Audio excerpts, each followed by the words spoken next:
За сэтгэлгээ бүлгийн C3 гэсэн бичлэгийг та бүхэнд хүргэж байна. За өнөөдөр биднээс бодиттой том зорилготой байх нь амжилтын үндэс болно гэж биднээс өнөөдөр тэгэхээр зорилгын тухай ярилцах болно. За ямар ч зорилгогүй бол биднээс ой төрсөн сарамгчин ч юм уу тиймэрхүү байх болно тийм ээ. Тэгэхээр биднээс ямар нэг зорилготой чиглэсэн чиглэлтэй хандлагатай тэгээд тэрэндээ итгэл үнэмшилтэй ийм байх нь амжилтын үндэс байх болно. За зорилго гэхээр би сургалтын эхэнд та бүхний бас зорилгын тухай бас товч сонирхож судалгаа маяг юм авах. Тэгэхээр зорилго бол ямар байх вэ гэдэг талаар хэдүүлээ ярий. Тэгэхээр биднээс бол жоохон хүүхдүүд биш, бүгдээрээ том хүмүүс тодорхой хэмжээний бас боловсролтой ажил хөдөлмөр эхэлдэг. Тэгэхээр биднээс бол зорилгын тухай бол нэг өөрсдийн гэсэн ойлгочтой та бүхэн бүгдээрээ бас өөрсдийн гэсэн зорилготой тэрийгэ дэвшүүлээд тэрнийхээ төлөө хийж байгаа тэр зорилготой хүрэхийн төлөө хийж байгаа үйлдэл чинь нэг нь бас форекс арилжаа сонирхож байгаа явдал болоо гэж би ингэж бодож байна. За зорилго янз бүр байж болно. За юуны өмнө жишээ болгоход байр авна гэсэн тийм зорилго тавьсан байж болно, тийм ээ. За бид бол юунд итгэдэггүй тэрэндээ хүрдэг тийм ээ. Dream it, believe it, achieve it. Тэгэхээр энэ иймэрхүү үгнүүд бол бас үнэн. Та итгэж ээж тэгээд зорилготой байж ээж амжилтанд хүрнэ гэж. За машин авах зорилго тавьсан байж болно. За мөн гадагшаа аялах тийм зорилго байж болно. За урт хугацаагаар ажилдаг, тэгээд бага төлөгддөг, тийм дуртай биш ажилласаа бас болох тийм зорилготой байж болно. За санхүүгийн хувьд бол хараат бус болох ийм зорилготой байж болно. Энэ бол баг бүхэл хүнд ийм зорилго байдаг бах. За дуртай зүйлдээ зарцуулах цаг мөнгөтэй болох ийм зорилго байдаг байж болох юм. Тэгээд магадгүй forex бас таны дуртай зүйл байж болох юм тийм ээ. Харилцаа хийн гэдэг бол. Тэгэхээр та энд бол зарцуулах цагтай мөнгөтэй ийм болж болох юм. Олон хүн надад хэлжсэн л да. Завтай болохоор л над forex чинь үзэндээ гэж. Тэгээ би тэр хүмүүст заримд нь тоглоом шиг амлгаа хэлдэг. Хизээ завтай болохыг чинь би мэдэн штэ гээл тэгэхээр зарим нь асуудаг. Тэгээ би за чи тэтгэврт гарахаараа завтай болно доо гэж тоглоод игтгэн. Тэгэхээр арилжаа хийж сурна гэдэг бол тийм нэг цаг зав хүлээгээд суугаад байх ажил биш шүү. Цаг заваа арилжаатайгаа яаж хослуулах вэ гэдэг талаар бас биднээс жижигтэй яригдана. За тэгээд бусад янз бүрийн зорилгууд та бүхэн өмнөө тавьсан байх гэж бодож байна. Тавих хэрэгтэй юм байна минь. Ямар ч зорилгогүй орж ирж байгаа бол амжилтанд хүрнэ гэхэд бол бас хэцүү. Биднээс яг тодорхой чиглэсэн чиглэлтэй хүрэх цэгтэй жанжин шугамтай ийм байж ээж биднээс forex-ийг оролдох хэрэгтэй юм шүү. За цаашаа явнаа.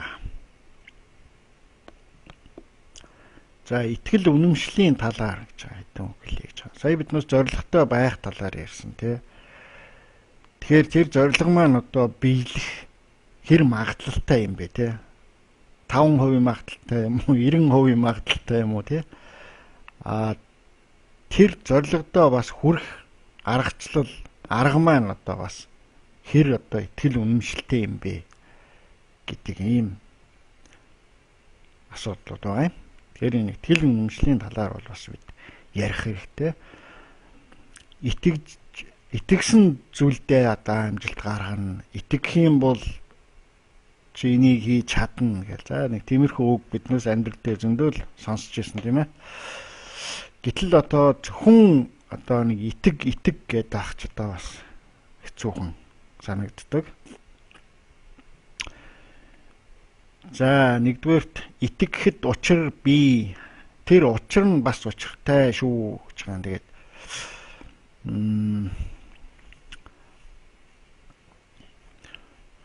тэгэхээр сая би хэлсэнтэй итэг гэдэг итгэхэд их хэцүү гэж. Тэгэхээр итгэхийн тулд биднээс бас яах ёстой вэ гэхээр итгэхийн тулд нэг учир байх нь шүү дээ. Нэг шалтгаан байх юм байна. Тэр шалтгаан нь бас шалтгаантай байх юм байна. За ингээд цаашаа явж ирэл энэ аяндаа тодорно. За итэг гэхээр л итгэж хүү гэдэг асуулт байна. Үгүй шүү дээ тийм ээ.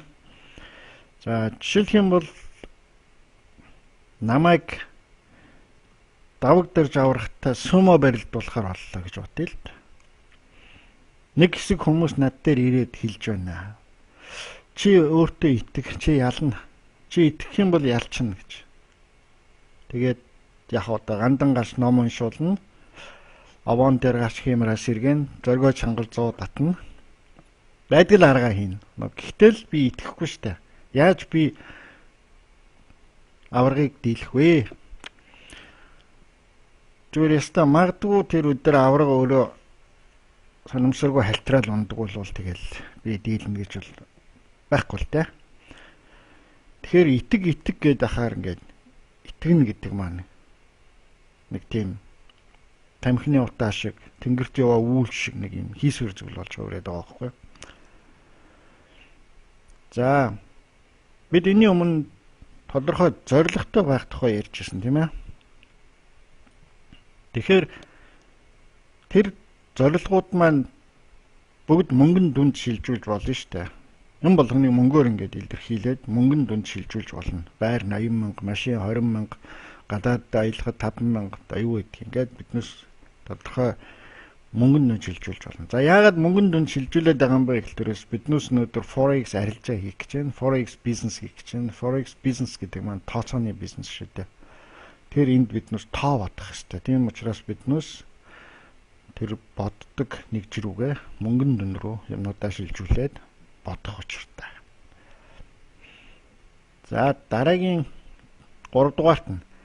За зорилго чинь хэр бодиттой юм бэ? Хүрэх арга зам нь хэр итгэл үнэмшилтэй юм бэ гэдэг асуулт гарч ирж байгаа.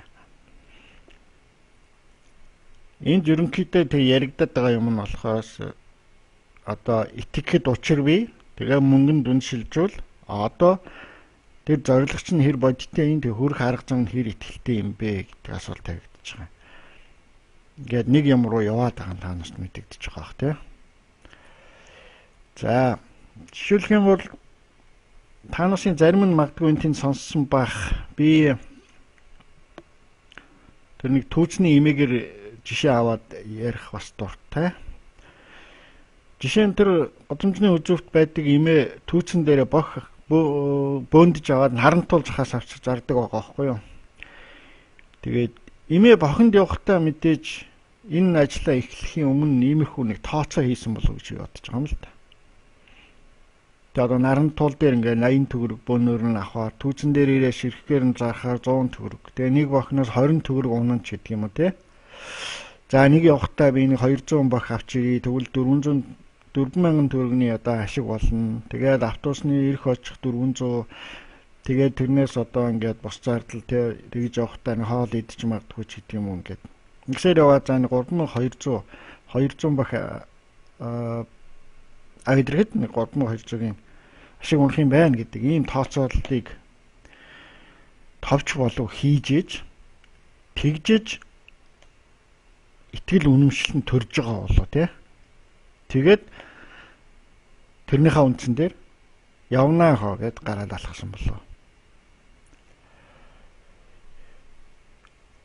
Тэгэхээр биднээс бас иймэрхүү тооцоо хийж үзэх хэрэгтэй байхгүй юу? Тэгээд биднээс өөрсдийнхөө зорилгыг, биднээс өөрсдийнхөө итгэл үнэмшлийг биднээс тооцоонд шилжүүлж тэгжээж итгэл үнэмшилтэй болох ёстой. За дараагийн нэг хүн болгонд бодох ёстой асуудал бол тэр зорилгодоо хүрэхийн тулд хэдээр би эхэлж чадах вэ гэдэг асуулт. Мэдээж өнөөдөр хүн болгоны санхүүгийн боломж чадал өөр юм чинь. Би тэгээ хэд над хэрэгтэй вэ гэдгийг бас бодох хэрэгтэй. Тавьж байгаа зорилгоо тий. Тэгэхээр биднээс одоо нэг гарааны мөнгө тэгээд хэд хэрэгтэй вэ гэдэг бас нэг юм хоёр тоо хэрэгтэй болох нь шүү дээ тий. За ингээд та бүхнийг би энэ тооцооллоо хийгээд зорилго чинь хэр бодиттой юм, хүрх арга зам чинь хэр бодиттой юм гэдгийг бас тооцож үзэхэд нэмэр болох болов уу гэж би бодоод нэг юм Excel файл та бүхэнд явуулсан байгаа. Тэгэхээр энэ файлуудыг аваад та бүхэн өөрсдийнхөө зорилго юмыг бас бодоод тэгээд энэ дээр өөрсдийнхөө бас тоонуудыг тавьж үзээд хараарай. Жишээ нь одоо энд 2016 оны 1 сар гэхэд би $2000 эхэлье гэж бодъё. Тэгээд сарын 30% амжилтыг хийгээд авах юм бол би эхний 6 сар хийсний дараа би $9654 болох юм байна гэж тийм ээ. Тэгээ энэний дараа 7 дугаар сараас нь эхлээ 6 сар явна гэдэг маань явна гэсэн үг аахгүй цаашаа. Тэгээ энэний дараа болохоор нөхөр энэ суутгал гэдэг энэ 50% цалин аваад эхэлж байгаа аахгүй өөртөө. Тэгээ өөртөө ингээд цалин аваад идэг, цалин өсөөд идэг. Дээр нь дансны мөнгө өсөөд идэг. Энэ бидний зорилго мөн бижтэй биш гэж юу? Тэгээд жишээ нь $80,000 байр авна гэж төлөвлөсөн байсан хүн иймэрхүү маягаар яваад ах юм бол 17 оны 9 сар хавцаа очиход бол $78,000 гэсэн доллартай болох нэ. Тэр үед таны цалин 10,000 хүрсэн явах бах нэ гэж. Тэгэхээр магадгүй цалингаа багасгаад энэ 9 сар гэдгээ наашлуулах ч юм уу. Тийм боломж бас байна шүү дээ. За иймэрхүү тооцоолол хийх юм заяа.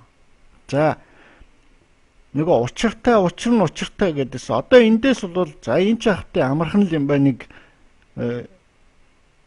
Excel томьёо хийгээл тоо дараад нэг ийм тоо бол хаасаа will байдаг штэ гэж бодож байгаа. Одоо тэгвэл эндээс дараагийн асуулт ургаж гарч байгаа нь хамгийн хэцүү асуулт энэ 30% гэдэг тоол байгаа. Тэгээ босд нь бол зүгээр л томьёо байгаа штэ.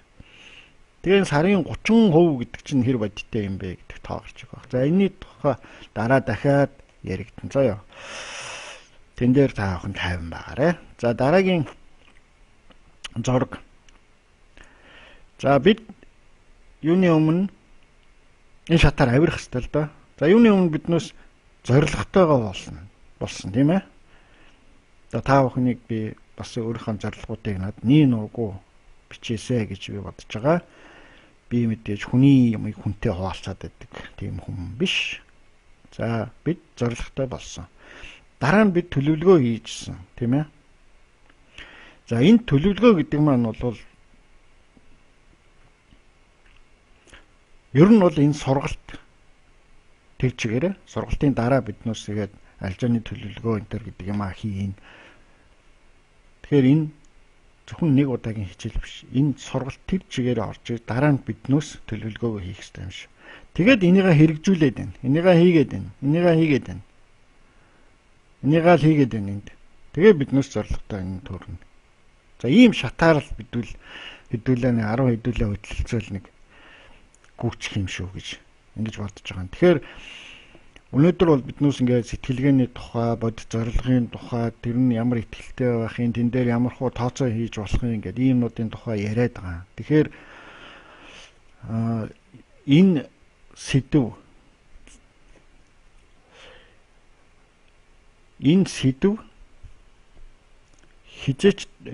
хизээ дуусах вэ гэхээр энэ сэдв сургалт дууссаны дараа л дуусна.